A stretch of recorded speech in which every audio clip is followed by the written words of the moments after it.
apa semua bukti-buktinya harus dihapus, Mimi? Oke, ini komentar dari Viti kita masih seputar perselingkuhan suami ya. Kalau udah ketahuan berselingkuh, apakah bukti-buktinya harus dihapus, Mimi? Ya, pertanyaan dari Kayudi Widiawati 93. Jawaban Mimi adalah tergantung. Jadi tergantung apa yang kita mau lakukan untuk rumah tangga ini dan untuk diri kita sendiri. Kalau mungkin arahnya adalah kita ingin bercerai dan mendapatkan hak asuh anak, misalnya mendapatkan harta gono gini yang pas, yang layak, maka bukti-buktinya jangan dihapus. Jadi kan ini semua sebagai bukti-bukti di sidang perceraian supaya kita bisa memenangkan perceraian kita sama suami. Artinya kita mendapatkan hak asuh terhadap anak, terus harta gono gini juga dibaginya merata gitu ya. Pokoknya kita bercerai tapi dengan kondisi yang memenangkan perceraian ini gitu. Jadi untuk moving on sama anak-anak, untuk melanjutkan kehidupan sama anak-anak setelah itu tidak menyulitkan kita. Kalau memang arahnya langsung kuat mau ke arah sana, berarti jangan dihapus. Tapi kalau nggak ada kepikiran mau bercerai gitu ya, aku mau tetap mempertahankan rumah tangga ini gitu, aku masih mau tetap bisa bahagia sama suami, berarti coba kira-kira dengan tidak menghapus bukti, bahkan bolak-balik mengecek atau ngeliat ulang bukti-bukti perselingkuhan suami, kurang lebih yang terjadi sama diri kita apa? Bisa pulih atau semakin tenggelam pada kepedihan yang mendalam kira-kira? Kalau jawabannya kita semakin tenggelam pada kepedihan yang mendalam, semakin overthinking, semakin ngungkit-ngungkit, semakin benci sama suami, semakin gak percaya, semakin meragukan dan mempertanyakan diri kita sendiri ya, semakin merasa diri kita ini buruk, hina, gak menarik lagi, berarti kan tidak menghapus bukti-bukti perselingkuhan suami itu nggak sesuai dengan keinginan kita untuk bisa kembali rujuk, mempertahankan rumah tangga dan kembali baik-baik lagi sama suami. Itu ya, jadi jawaban yang paling tepat apa yang harus dilakukan? Coba kita sesuaikan dengan tujuan dan niat masing-masing. Kalau teman-teman di sini semuanya tetap masih mau mempertahankan rumah tangga, mau kembali bisa baik lagi sama suami, berarti semua bukti-buktinya sebenarnya udah nggak penting untuk kita ingat-ingat atau untuk kita lihat lagi. Nah, semakin buktinya masih ada di situ, semakin buktinya masih bisa kita akses, masih bisa kita lihat, berarti itu akan semakin membuat kita tenggelam pada kepedihan yang mendalam. Sehingga kalau kepedihannya semakin mendalam, udah pasti untuk hidup tenang sama suaminya itu sulit untuk digapai, karena kita pasti bawaannya nggak percaya sama suami ya, kita pasti bawaannya akan curiga terus gitu, kita pasti akan sulit lah untuk bisa segera move on atau melewati fase ini gitu loh. Ujung-ujungnya setiap hari yang terjadi ribut lagi sama suami megang handphone dikit nggak tenang, suami nggak ngangkat telepon dikit gusar, suami pergi keluar kota nggak percaya, suami pokoknya aneh dikit suami langsung gitu ya, kita langsung nggak nyaman gitu, langsung berdarah-darah, langsung merontak jiwanya. Itu kan berarti kan nggak sesuai dengan cita-cita kita atau tujuan kita mau mempertahankan rumah tangga ini. Kalau kita memilih untuk mempertahankan rumah tangga ini ya, setelah kita tahu suami selingkuh, tapi yang kita lakukan setiap hari terus-terusan ngeberantemin suami, ngerebutin suami, ngungkit-ngungkit perbuatannya karena terus-menerus ingat sama bukti-buktinya, ini akan membuat upaya rujuknya, upaya mempertahankan rumah tangganya gagal. Kebanyakan yang terjadi kalau kita terus-terusan ngeberantemin suami, ngungkit-ngungkit suami, nggak percaya, pokoknya artinya terus panas gitu ya di rumah tangga tuh, kita terus panas. Yang terjadi biasanya mungkin suami itu di sebulan, 2 bulan, 3 bulan pertama akan berusaha terus untuk meyakinkan, berusaha terus untuk menyamankan perasaan kita, pokoknya berusaha terus dia untuk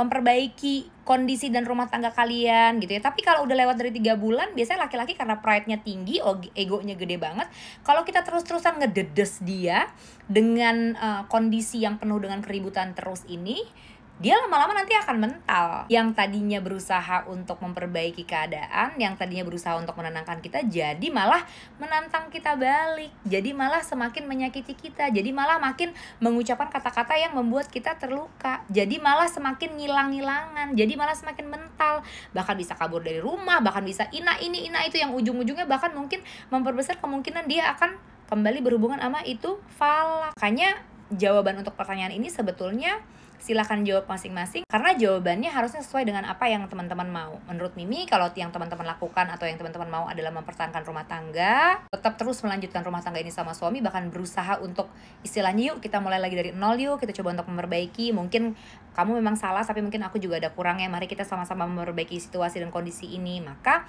kalau memang itu arah yang kita mau ya, itu yang kita harapkan, karena kita masih sangat menyayangi dan mencintai rumah tangga ini, masih sangat penuh harap dengan keluarga kecil kita ini, maka berarti jangan selalu terus-menerus kita memposisikan kita dan suami ini ada di situasi atau kondisi yang panas terus. Yaitu dengan itu ya, biasanya kondisi yang panas sudah pasti ribut mulu, ngungkit-ngungkit mulu. Karena apa alasannya? Karena ini, karena terus-terusan mengingat bukti-buktinya, mengecek bukti-bukti gitu ya. Kecuali arahnya yang tadi Mimi bilang, oke udah langsung fix, confirm, siap untuk bercerai, berarti bukti-bukti jangan dihapus, karena ini bisa dipakai untuk bukti-bukti di sidang perceraian supaya kita memenangkan kasus perceraian kita sama suami. Tapi jarang ya, jarang sekali ada yang ketika suami ketahuan berselingkuh terus kita langsung mantap fix mau bercerai. Apalagi kalau udah punya anak, ini jarang yang punya keinginan ini. Dan biasanya kebanyakan suami juga ketika awal-awal baru ketahuan gitu ya, kalau kitanya nggak terus-terusan push dia, kalau kitanya nggak terus-terusan artinya ngerungsing atau bikin suasana panas mulu gitu, biasanya di awal-awal sikap suami ya pasti akan berusaha memperbaiki situasi ya, memperbaiki keadaan, akan berusaha menenangkan kita. Tapi ya itu, kalau kita yang terus-terusan panas, kita yang terus-terusan tidak bisa memberikan suasana yang adem, yang enak di rumah, dia pasti akan mental. Sehingga tadi keinginan atau cita-cita kita mempertahankan rumah tangga tidak bisa tercapai. Nah, masalahnya tuh susah banget. Mimi tuh ngomong lak-lakannya ya kayak doll gitu ya. Enak banget lu ngomong untuk tetap, maksudnya berusaha untuk tenang gitu ya, damai, bahagia. Kagak segampang itu. Gue ngerti, Neng. Gue juga paham. Yang lu pikir lu doang yang begitu, gue juga pernah. Ya, gue ngerti. Emang gak semudah itu untuk tetap bisa merasa tenang dan damai, bahagia, biar kita gak panasan mulu sama suami setelah kita tahu suami selingkuh. Memang gak segampang itu. Makanya ada nih ya, gue ciptain sesi buat lu semua dah ya.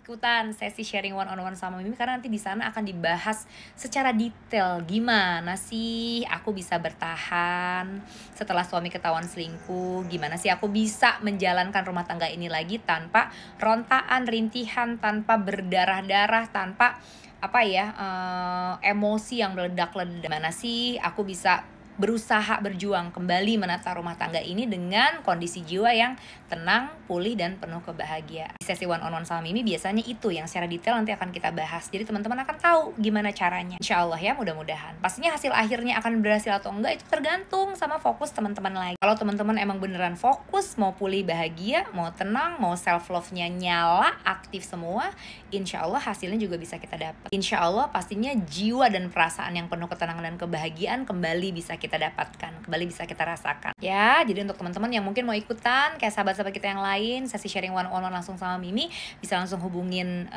bio, link yang ada di bio ya, hubungin tim Mimi untuk janjian jadwalnya kira-kira kapan. Insya Allah ya teman-teman, kita semua pasti bisa melalui ujian rumah tangga yang ini. Sama seperti ujian-ujian lain dalam rumah tangga, perselingkuhan suami ini juga merupakan salah satu ujian yang harusnya kita bisa lulus melewati ujian yang ini. Kalau emang masih ada keinginan untuk memperbaiki, yuk, masih sangat ada jalannya supaya rumah tangga kita bisa diperbaiki dan bahkan punya masa depan yang baik lagi. Kita dan suami bisa kembali lagi menjadi pasangan yang sakinah mawaddah warahmah kalau kitanya mau memperjuangkan, mengikhtiarkan. Tapi untuk bisa mengikhtiarkan ini pastinya jiwa kita harus tenang dulu, jiwa kita harus pulih dulu, kitanya harus bisa merasa bahagia lagi dulu, baru kita bisa menciptakan situasi dan kondisi yang lebih harmonis di rumah. Harapkan suami duluan yang melakukan hal itu pasti akan jalan di tempat. Jadi mungkin kita dulu nih yang harus mulai. Itu yang nantinya akan kita bahas secara detail di sesi one on one sama Mimi ya. Teman-teman semangat, I love you.